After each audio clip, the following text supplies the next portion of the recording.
The Roosevelt National Forest does not care about your prayers or your plans for a quiet weekend in the Colorado high country. It is a sprawling, jagged expanse of granite and timber that stretches across over 800,000 acres, a place where the air grows thin and the shadows have a habit of stretching longer than the trees that cast them. On the 2nd of October 1999, the sky over the Big Thompson Canyon was a hard, brittle blue, the kind of color that promises clarity but delivers only a blinding cold indifference. A group of 11 adults, members of a Christian singles group from a local church, set out on a trail near the Big Thompson River, heading toward a fish hatchery.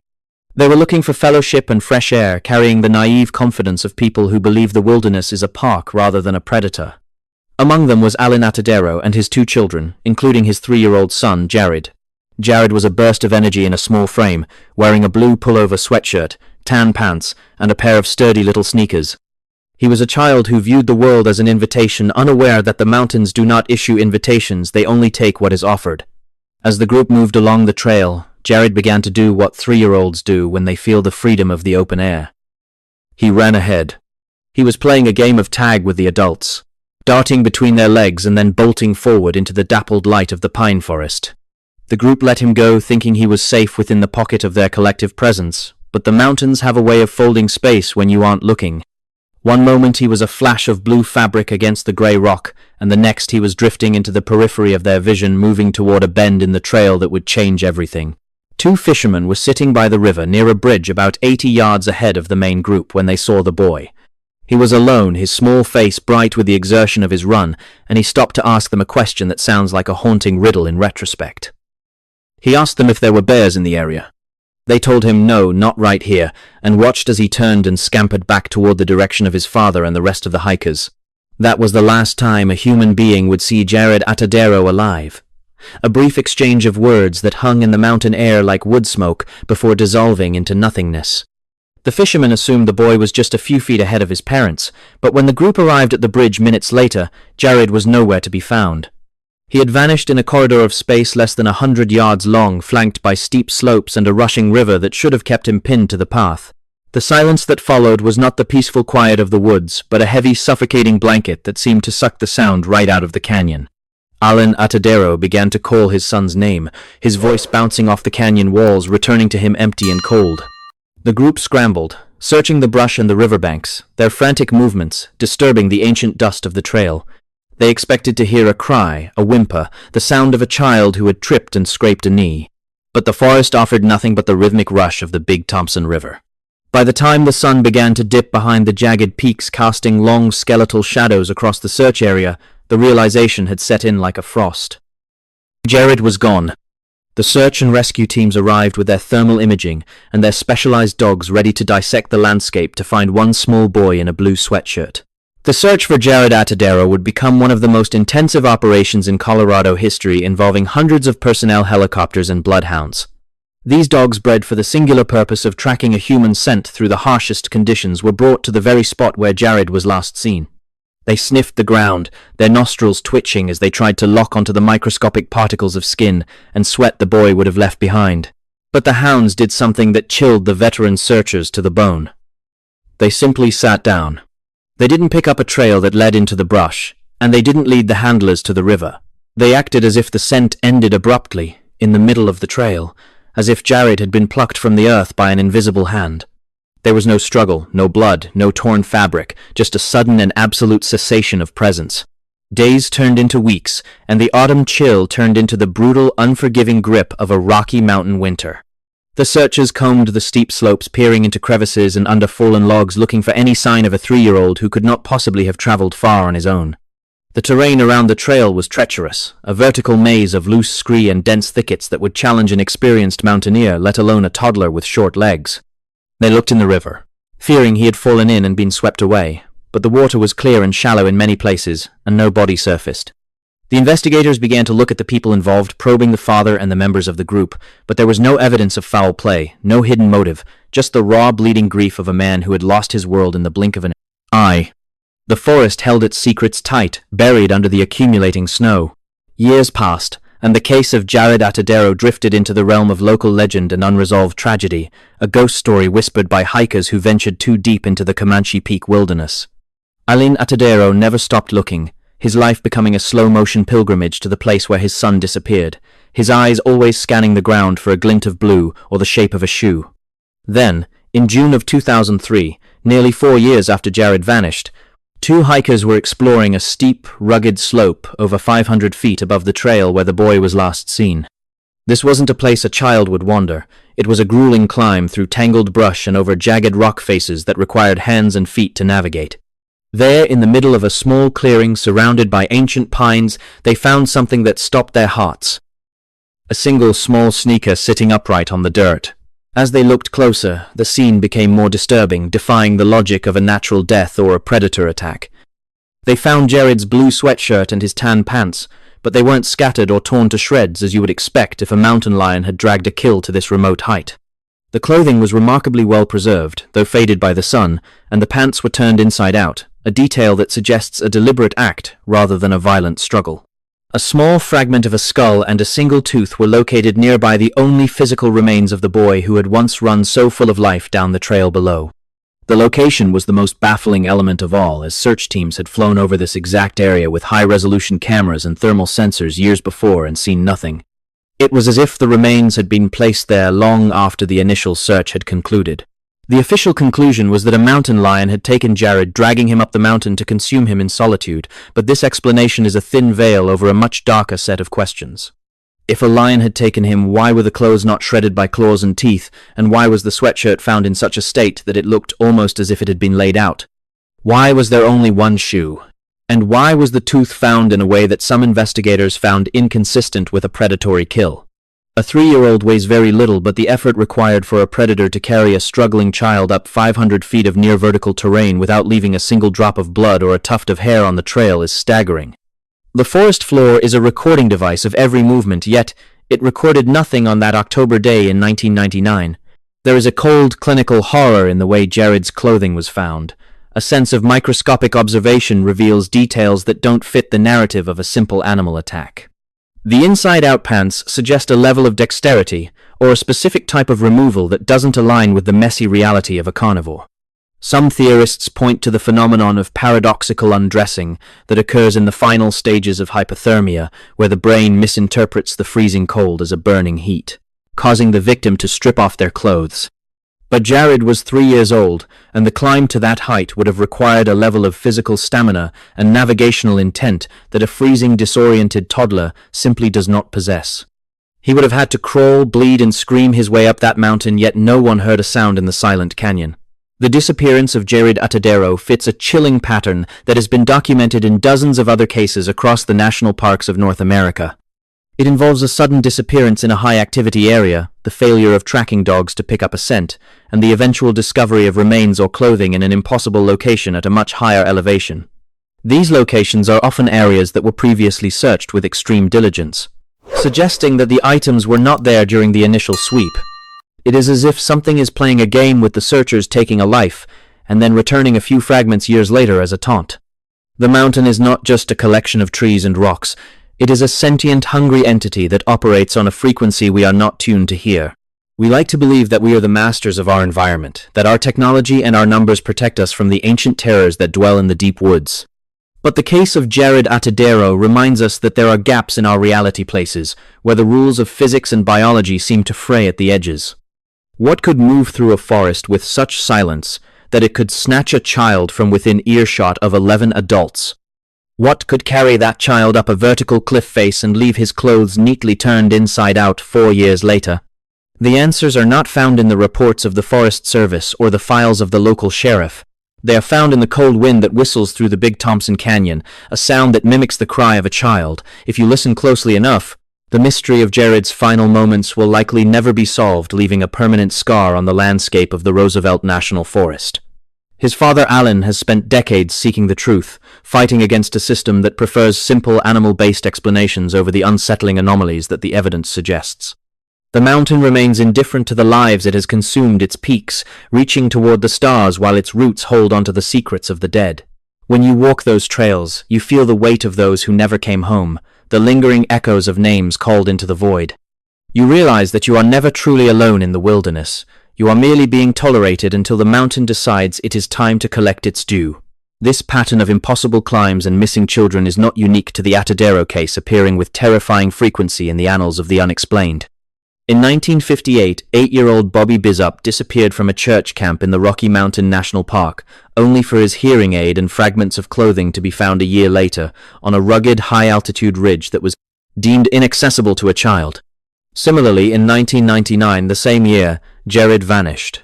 Young Michael Heron disappeared from his farm in Tennessee, leaving behind his running tractor and no physical evidence, a case that echoes the same sudden silent vacuum of presence. These stories are threads in a larger, darker tapestry that suggests something is moving through our wilderness, something that leaves no tracks, fears, no hounds, and has a specific predatory interest in the most vulnerable among us. Sleep well if you can, knowing that the map of our world has many holes, and sometimes the people we love simply fall through them. The mountain does not care about your maps.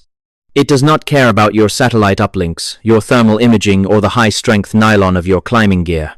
To the granite peaks of the Roosevelt National Forest, we are nothing more than biological static, a temporary flicker of heat against a landscape that has been cold for 1 billion years. There is a specific kind of silence that exists in the Big Thompson Canyon, a silence that feels heavy, like it is pushing against your eardrums with the weight of deep water. It is in this silence that the rules we live by start to dissolve. We walk into the trees thinking we are the masters of the trail, but the moment you step off that packed dirt, you are entering a space where the geometry of the world seems to tilt. People talk about the beauty of the wild, but they rarely talk about the teeth. They do not talk about the way the shadows in the timber seem to move even when the wind is dead still. And they certainly do not talk about what happens when the wilderness decides to take something back. It was October 2nd, 1999, a day that should have been defined by the crisp air and the turning leaves. 11 adults, members of a group called the Christian Strollers, were making their way along the Big Thompson River. They were not amateurs. They knew the terrain, or at least they thought they did. Among them was a 3-year-old boy named Jaryd Atadero. He was a bright spark of energy in a group of weary hikers, a child who had no reason to fear the woods because he had never been taught that the woods could be hungry. He was running ahead, then falling back, playing the games that children play when they feel safe in the presence of their elders. At one point, Jaryd ran ahead to talk to some fishermen by the river. The adults watched him. They saw his small frame moving against the backdrop of the massive canyon walls. He was there, a solid breathing reality in a red fleece pullover. And then, in the space of a heartbeat, in the time it takes to draw a single breath of mountain air, he was gone. There was no scream. There was no sound of a struggle, no snapping of branches, no frantic cry for help. One moment the trail held the presence of a child, and the next it held only the mocking whistle of the wind through the ponderosa pines. The fishermen had not seen him. The hikers behind him had not seen him. It was as if the forest had simply opened a pocket in the air and tucked him inside, sealing the scene behind him. This is the first anomaly that haunts the investigators of these cases. The sheer, impossible vacuum of the disappearance. A mountain lion, which is the official explanation often leaned upon by the authorities, is a messy killer. It is a creature of muscle and sinew that leaves blood drag marks and the frantic evidence of a life being extinguished. But here there was nothing. No disturbed pine needles. No scuff marks in the dirt. Just a sudden, terrifying absence that felt less like a predatory strike and more like a glitch in the fabric of the world. The search that followed was one of the most intensive in the history of the region. Search and rescue teams poured over every square inch of that canyon. They brought in bloodhounds, the kind of dogs that can track a scent through a rainstorm, but the dogs were useless. They would hit a certain point on the trail and then simply stop whining and pacing in circles as if the scent trail had just vanished into the sky. Helicopters with infrared sensors buzzed overhead, looking for the heat signature of a small boy in the cooling autumn night. They found nothing. The mountain was cold and it was keeping its secrets close. For 4 years, the name Jaryd Atadero was a ghost that haunted the local sheriff's department. It was a file that refused to be closed, a wound that refused to scab over. His father, Alan, lived in a state of suspended animation, caught between the hope that his son was still alive and the crushing weight of the unknown. Then, in June of 2003, the mountain decided to return a few fragments. 2 hikers moving through an area high above the trail where Jaryd had vanished stumbled upon something that stopped their hearts. They were 550 feet above the trail on a rugged vertical incline that was difficult for even experienced adult climbers to navigate. There, among the jagged rocks and the scrub brush, they found a pair of small sneakers. They found a red fleece pullover. And they found a tiny fragment of a human skull. But it was not just the discovery that chilled the blood of the investigators, it was the condition of the items. The shoes were in near-perfect condition, showing very little wear from the elements despite being exposed for 4 years. The red fleece was there too. But the most unsettling detail, the one that makes the hair on your arms stand up when you really think about the mechanics of it, was the clothing. The pants and the fleece were found inside out. To a casual observer, this might seem like a minor detail, a byproduct of a struggle or the work of a scavenger. But for those who study the patterns of these disappearances, it is a recurring visceral nightmare. To pull a child's clothing off and turn it inside out requires a level of dexterity and intent that does not match the predatory behavior of a mountain lion or a bear. A cougar does not undress its prey. It does not carefully invert the sleeves of a jacket. There is a surgical, almost mocking quality to the way these items are returned to us. They are placed in locations that are physically impossible for a 3-year-old to reach on his own. To get to that spot, Jaryd would have had to climb a vertical cliff face, navigate through dense, treacherous terrain, and do so without leaving a single trace for the searchers who had combed that exact area years prior. When you look at the geography of the find, the animal theory falls apart like wet paper. If a predator had dragged him up there, there would have been a trail of carnage. There would have been hair, blood, and shredded fabric scattered across the rocks. Instead, the clothes were found in a neat, almost curated fashion. It is as if something was playing a game with the searchers, taking a life and then returning a few fragments years later as a taunt. The mountain is not just a collection of trees and rocks. It is a sentient, hungry entity that operates on a frequency we are not tuned to hear. We like to believe that we are the masters of our environment, that our technology and our numbers protect us from the ancient terrors that dwell in the deep woods. But the case of Jaryd Atadero reminds us that there are gaps in our reality, places where the rules of physics and biology seem to fray at the edges. What could move through a forest with such silence that it could snatch a child from within earshot of 11 adults? What could carry that child up a vertical cliff face and leave his clothes neatly turned inside out 4 years later? The answers are not found in the reports of the Forest Service or the files of the local sheriff. They are found in the cold wind that whistles through the Big Thompson Canyon, a sound that mimics the cry of a child if you listen closely enough. The mystery of Jaryd's final moments will likely never be solved, leaving a permanent scar on the landscape of the Roosevelt National Forest. His father, Alan, has spent decades seeking the truth, fighting against a system that prefers simple animal-based explanations over the unsettling anomalies that the evidence suggests. He has faced the bureaucratic wall of silence that often descends when the truth is too strange to be handled by a government agency. We see this same wall in case after case. There is a reluctance to admit that there are things in our national parks that we cannot track, cannot categorize, and cannot stop. There is a specific kind of atmospheric pressure that builds when you talk to the people who were actually there on the ground during these searches. They speak in hushed tones about the feeling of being watched not by an animal but by something that feels older, something that feels like the mountain itself has eyes. They talk about the way the light seems to bend in certain clearings, and the way the birds go silent for no reason at all. It is a microscopic observation of a world that is fundamentally hostile to our presence. We are tourists in a realm that belongs to something else, and sometimes the rent is paid in blood. The mountain remains indifferent to the lives it has consumed its peaks, reaching toward the stars while its roots hold onto the secrets of the dead. When you walk those trails, you feel the weight of those who never came home, the lingering echoes of names called into the void. You realize that you are never truly alone in the wilderness. You are merely being tolerated until the mountain decides it is time to collect its due. The granite does not forget. The pines do not forgive. And the silence. The silence is the loudest thing in the woods when you are standing in the spot where a child once stood. You can look at the GPS coordinates, you can study the topographical maps, but you will never find the doorway that Jaryd fell through. You will only find the cold, hard reality of the stone. This pattern of impossible climbs and missing children is not unique to the Atadero case, appearing with terrifying frequency in the annals of the unexplained. It is a signature, a dark fingerprint left on the map of our wilderness. We see it in the way the evidence is scattered, the way the locations defy logic, and the way the victims seem to vanish in the presence of others. It suggests a predator that does not follow the laws of biology, as we understand them. It suggests a presence that is woven into the very terrain, something that can manipulate the environment to its own ends. We are looking for a monster in the bushes, but perhaps we should be looking at the bushes themselves. Perhaps the threat is not something that lives in the woods, but something that the woods becomes when we are not looking. In 1958, 8-year-old Bobby Bizup disappeared from a church camp in the Rocky Mountain National Park. Just like Jaryd, He was in an area surrounded by people.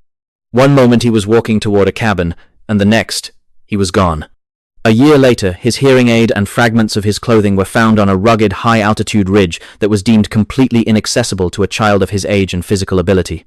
The hearing aid was sitting on a rock, as if it had been placed there by a hand. The ridge was thousands of feet above the camp, a climb that would have taxed a seasoned mountaineer. How does a young boy with a hearing impairment navigate that climb in the dark, in the cold, without leaving a single footprint? The authorities had no answers then, and they have no answers now. It is the same story, different year, same mountain range. Similarly, in 1999, the same year, Jaryd vanished. Young Michael Heron disappeared from his farm in Tennessee. He was an adult, a man who knew his land intimately. He went out on his four-wheeler to mow some grass, and he never came back. His tractor was found idling in the field, but Michael was gone. No tracks, no signs of a struggle, no blood. It was as if he had been lifted directly out of the seat of his machine. These stories are threads in a larger, darker network that suggests something is moving through our wilderness, something that leaves no tracks, fears no hounds, and has a specific predatory interest in the most vulnerable among us. Whether they are 3 or 80, the forest takes who it wants. We are left with the fragments. A shoe, a piece of bone, a red fleece turned inside out. These are the artifacts of a reality we are not prepared to face. We go back to our homes, we lock our doors, and we tell ourselves that the woods are just trees and rocks. We tell ourselves that the people who go missing were just careless, or that they were victims of a rare animal attack. But deep down in that primal part of our brain that still fears the dark, we know the truth. We know that there are things in the deep woods that do not want to be found. We know that the mountain is watching. And we know that sometimes the most dangerous thing you can do is take a walk on a beautiful autumn day. The case of Jaryd Atadero remains an open wound, a testament to the fact that we are not as safe as we think we are. The canyon still holds its breath. The river still flows over the stones where he was last seen. And somewhere high up on a cliff face that no child could ever climb, the wind continues to whisper secrets that we will never be allowed to hear. Sleep well if you can, knowing that the map of our world has many holes, and sometimes the people we love simply fall through them. The wilderness is not a park. It is a predator. And it is always, always hungry.